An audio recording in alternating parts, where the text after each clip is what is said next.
ஸ்னேகாவுடைய நடிப்பில் வெளிவந்த பார்த்திபன் கனவு திரைப்படம் ரசிகர்களுக்கு ரொம்ப ரொம்ப ஃபேவரட். ஸோ இது சம்மந்தமாக ரீசெண்டாக சொல்லியிருப்பாங்க. அதாவது இந்த படத்தில் நடித்ததே ஒரு மிகப்பெரிய ஒரு சவாலாக இருந்தது. அதுக்கு காரணமே பழனியப்பன் சார் தான்.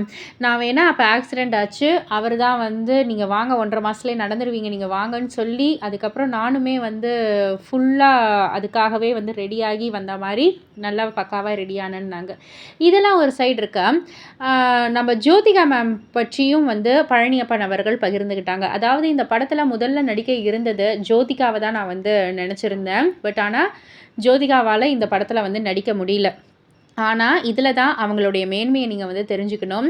ஜோதிகா நடிக்கலன்னொடனே உடனே நான் ஸ்னேகாவை கமிட் பண்ணேன்.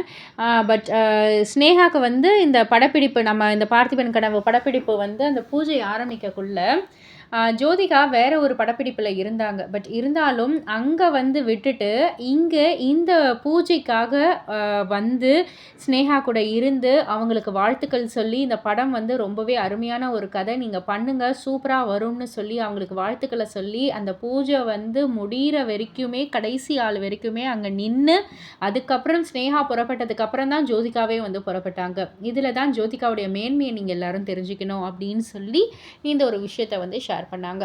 இதை பற்றி நீங்கள் என்ன நினைக்கிறீங்க, உங்களுடைய கருத்து என்ன அப்படின்றத கீழே உள்ள கமெண்ட் பாக்ஸில் குறிப்பிட்டு சொல்லுங்கள். மறக்காமல் சேனலை சப்ஸ்கிரைப் பண்ணி பக்கத்தில் உள்ள பெல் ஐக்கானை கிளிக் பண்ணிவிடுங்க.